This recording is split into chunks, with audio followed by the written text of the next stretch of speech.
Alors, dans cette soirée qui nous conduit des Olim à Jérusalem, de Jérusalem aux Olim, je crois que l'heure est venue de rendre un hommage appuyé à une grande figure de notre communauté, de la communauté francophone d'Israël. Rescapé de la Shoah, docteur en philosophie, il a été le fondateur de l'école Akiba de Strasbourg, son directeur avant de décider, comme d'autres personnalités telles qu'André Neher ou même Manitou, de faire son allié après la guerre des 6 jours, à la suite de la guerre des 6 jours, et de s'installer à Jérusalem où il vit depuis maintenant 46 ans. Il a été le directeur de la faculté de pensée juive de l'Université hébraïque de Jérusalem et le doyen de la faculté, de Bar-Ilan, et le doyen de la faculté des sciences sociales de Bar-Ilan, admirateur du Maharal, de Rabbi Chaim de Volozhin et du Rav Soloveitchik. Il est l'un des conférenciers les plus prisés au sein de la communauté juive en France et en Israël. On peut le dire, Beno, il a déjà bientôt 90 ans.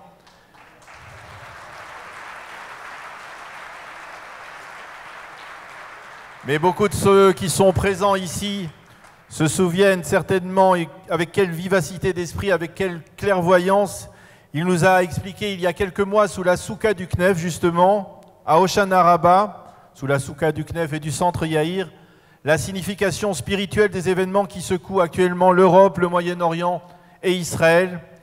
Là aussi, je voudrais vous demander de vous lever pour accueillir, comme il le mérite, le professeur Beno Gross, et j'appelle également le Rav Menachem Ackerman, Rav du centre Yair Manitou, à la tribune pour remettre à Beno Gross son diplôme.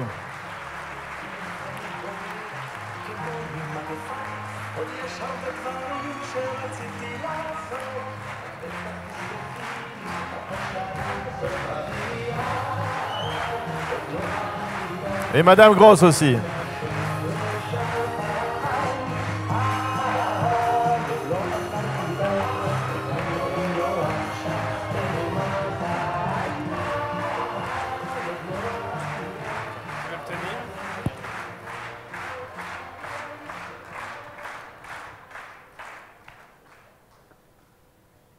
Bonsoir.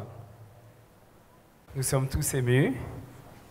Yerushalayim Abenuya Keir Shechubra La Yachdav. Yerushalayim, lorsqu'elle est construite, est comme une ville qui réunit les Juifs ensemble. Il est notoire que le peuple juif dans son ensemble n'a ressenti son adhésion au processus messianique du sionisme et de l'État d'Israël qu'après la guerre des 6 jours, et non depuis 1948. Pourquoi ? Car c'est Yerushalayim qui est la force d'unité d'Israël. Keir Shechubra La Yachdav. Et c'est sa conquête par les soldats d'Israël qui a fait entendre la voix du rassemblement des exilés. Cependant, tout le monde n'a pas entendu cette voix de Hachem avec l'intensité qui l'a amené à abandonner la galoute et décider de faire son aliyah. 2 familles notoires, entre autres, l'ont fait juste après la guerre des 6 jours. Celle de notre maître Manitou Zal et Ibadlou Lechaim Arukim, celle de professeur Beno Gross ici présent. C'est pourquoi, ici ce soir, en tant que Rav du centre Yair Manitou, représentant de sa pensée messianique, je tiens à exprimer que ce diplôme d'honneur que nous vous remettons représente non seulement une marque de reconnaissance personnelle pour 70 ans de travail pour le peuple juif et pour Israël,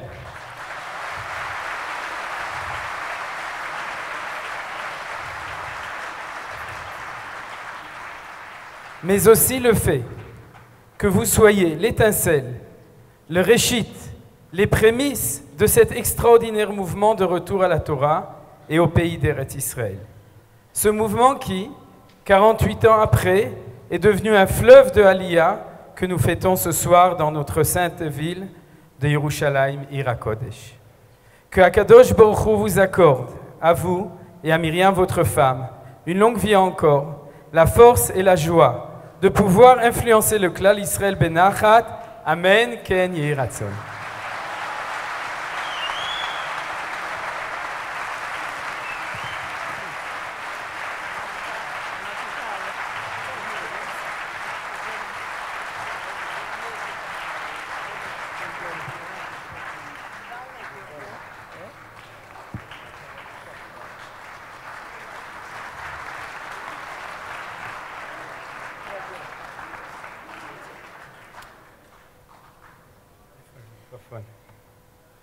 תעודת הוקרה לפרופסור בנימין גרוס.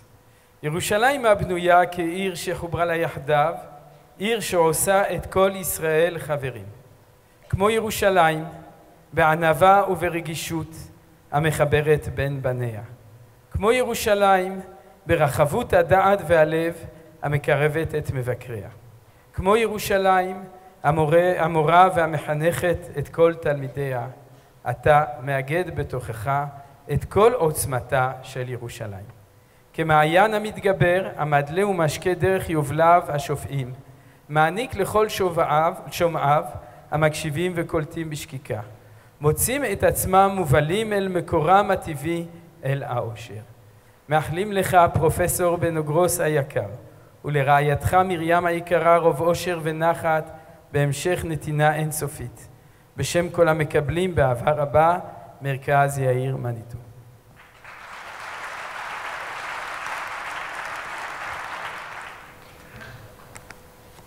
Chers amis, les organisateurs de cette manifestation ont tenu à m'associer à la fête de Yerushalayim et à cette fête de la Lia de France.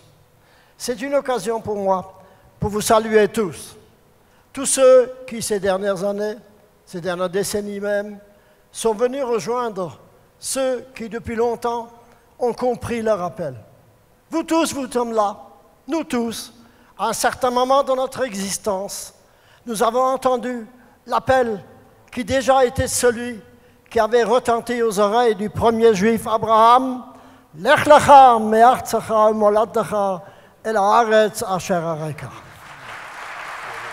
Oui, il est vrai qu'il arrive un moment où chaque juif, tôt ou tard, ressent cet appel et alors sent qu'est venu un moment important dans sa vie pour précisément participer à ce qui est certainement le grand événement de notre siècle, à savoir Kibbutz Galuyot, ce rassemblement des exilés qui de tous les points de l'univers viennent se rassembler et se retrouver en Eretz Israël. Jusque-là, chers amis, je vous dirais, tout va bien. Et c'est un peu normal. Et je suis ravi et content d'exprimer avec fraternité et amour la bienvenue de tous ceux qui, en venant faire leur Aliyah, redonnent une force nouvelle à cette construction qui a commencé depuis presque 2 siècles ici en Eretz Israël. Je vous le dirai, nous sommes entre nous. Jusque-là, effectivement, tout va bien. Mais ce qui va moins bien, et ce qui me cause une certaine confusion, c'est le tableau d'honneur qui vient de m'être remis. Je me suis demandé, mais oui, à quel titre ai-je droit à ce tableau? Est-ce que l'on peut donner un tableau parce que l'on respecte le Shabbat? Est-ce qu'on peut recevoir un diplôme d'honneur parce qu'on met les tefilines? Est-ce qu'on peut recevoir un diplôme d'honneur même pour l'enseignement? Et même, je vous le dirai, pour l'Aliyah. Ce n'est pas à moi que revient effectivement ce diplôme. Je n'ai pas défriché les marécages, ni du Choulé, ni du Negev. Je n'ai pas combattu sur les fronts d'Israël, bien que mobilisé en arrivant en Israël à l'âge de 45 ans dans la Haga, je n'ai pas participé au combat. Je n'ai pas créé de grande industrie et je n'ai même pas créé la moindre start-up. Et en effet, je vous dirais, je n'ai même pas beaucoup réussi à me libérer de la bureaucratie qui règne dans notre pays. Par conséquent, je me demande pourquoi effectivement la remise de ce diplôme avec de si généreuses annotations. Et cependant, je vous dirais qu'il y a quelque chose de vrai dans le témoignage de chaque Aliyah qui se fait, et ainsi en particulier de la nôtre. Chacun de ceux qui sont ici pourrait raconter l'histoire qui les a amenés à cette transformation intérieure et à cette volonté considérable de participer à un événement historique exceptionnel qui n'est pas donné à beaucoup d'hommes dans le monde de vivre. Et à ce titre-là, je me permets effectivement, puisque je vous le disais, nous sommes entre nous, de vous faire une petite confession. Et cette confession est la suivante. En 1948, le jour où est né l'État d'Israël, je me rappelle, je me rendais à la synagogue le Shabbat matin et j'ai lu les titres de les journaux. Effectivement, j'avais l'impression que quelque chose d'important s'était produit. Et pourtant, j'ai continué ma route. Dans la tfila du Shabbat, il n'y avait rien d'exceptionnel. Et les jours suivants, eh bien, nous étions occupés particulièrement à reconstruire le désert juif en France et à faire de notre mieux pour nous établir à nouveau, nous et nos familles, dans une France qui avait été dévastée par la déportation et la ruine du judaïsme. Et c'est ainsi qu'en 1948, précisément quelques mois, presque, après la naissance de l'État d'Israël, j'avais senti la nécessité, en même temps que d'autres de mes amis, de donner le meilleur de moi-même à la reconstruction de l'enseignement juif en France, de donner à la jeunesse qui venait d'échapper à la Shoah les moyens de comprendre pourquoi il était important, il était capital à ce moment-là de comprendre pourquoi continuer la lutte et d'être juif. Nous étions occupés alors à construire, en ce qui me concerne particulièrement, l'enseignement, à créer des écoles, à reconstruire des communautés. Dès 1949, j'étais invité à venir en Israël et je suis venu en Israël participer à des séminaires.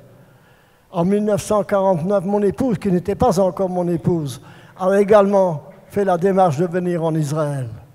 Nous sentions qu'il s'y passait quelque chose d'assez extraordinaire.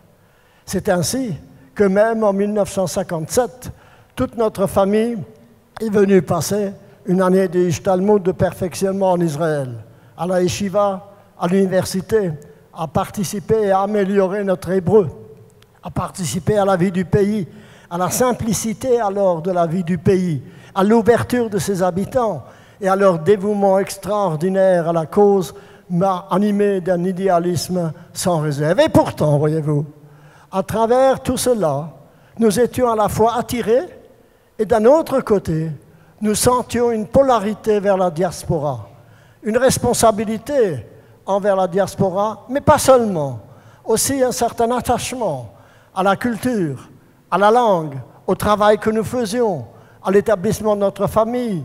À tout cela, cela nous attirait et en même temps, nous restions sur place et nous admirions de loin. Et voilà qu'en juin 1967, le 5 juin très exactement, a éclaté la guerre des 6 jours. C'est alors qu'à travers toute l'Europe, à travers tout le monde entier, nous avons senti que l'existence de ce jeune État était en danger. Vous vous rappelez, ou peut-être, je me souviens en tout cas, des rapports de la radio qui montraient que le peuple juif vivait en Israël peut-être les derniers moments de son existence. Et voilà, tout à coup, comme un éclair extraordinaire, voilà que retentit la victoire de la guerre des 6 jours. Jérusalem libérée, nos soldats devant le mur des lamentations, leurs pleurs, le pleur de ces combattants devant le mur retrouvé, Yerushalayim retrouvé, le coup de chauffard de Goren, du Rav Goren, tout cela a remué dans notre cœur. Que dis-je? A remué dans notre cœur, mais non. Tout à coup, nous sentions que les prières de milliers d'années, le Shana Haba Yerushalayim, devenaient réalité. Tout à coup, nous sentions que ce qui s'est passé en 1948 était relié en l'an 70 à la destruction. L'histoire biblique s'ouvrait. Nous retrouvions les sources profondes de notre existence. Et c'est alors, oui, que la décision s'est imposée de tourner le dos à tout ce qui nous attirait dans la diaspora et à unir notre destin à ce qui se faisait ici. Les prières de nos ancêtres, de nos parents, de nos grands-parents, de tous nos ancêtres pendant des générations, le Shana Haba Yerushalayim, nous arrivions maintenant à le réaliser. C'est pourquoi Yerushalayim, effectivement, demeure cette grande fête de l'Aliyah, demeure le centre d'attraction véritable qui fait que ce qui se fait ici n'a pas commencé en 1948. C'est une histoire. Tout à l'heure, on a chanté que nous étions des Juifs errants durant l'exil. Non, nous n'étions pas des Juifs errants. Nous allions, mais nous savions toujours qu'il y avait un retour. Et notre génération a eu ce bonheur extraordinaire de pouvoir, lui, faire ce retour. Chers amis,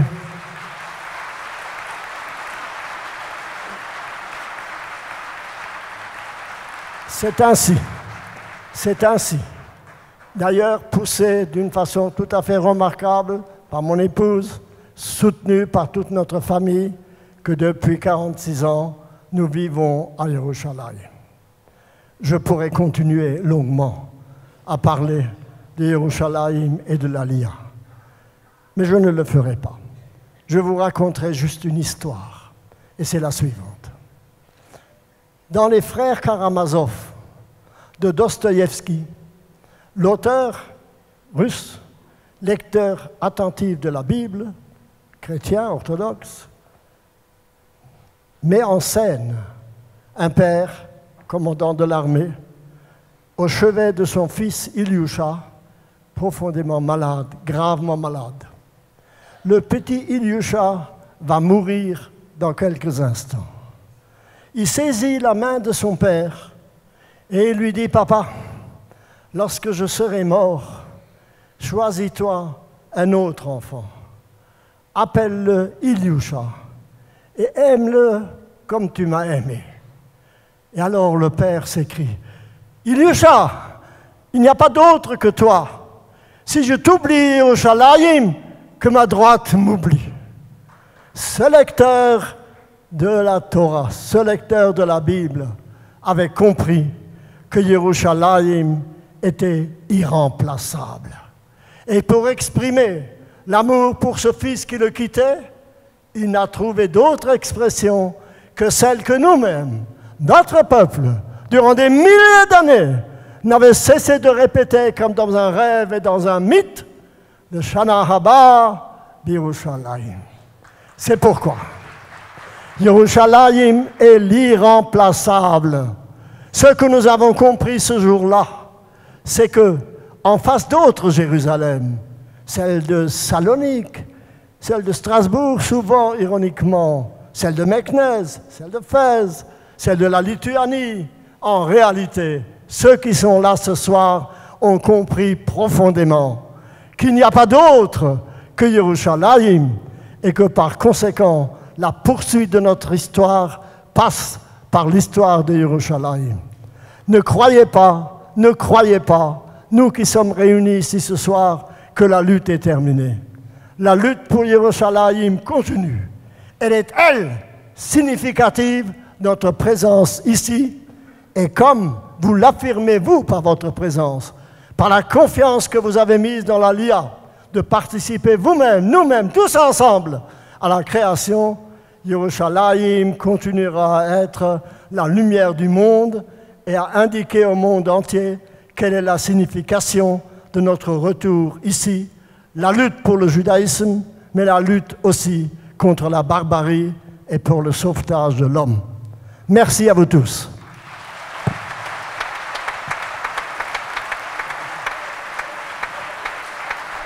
Toda Rabba, Beno.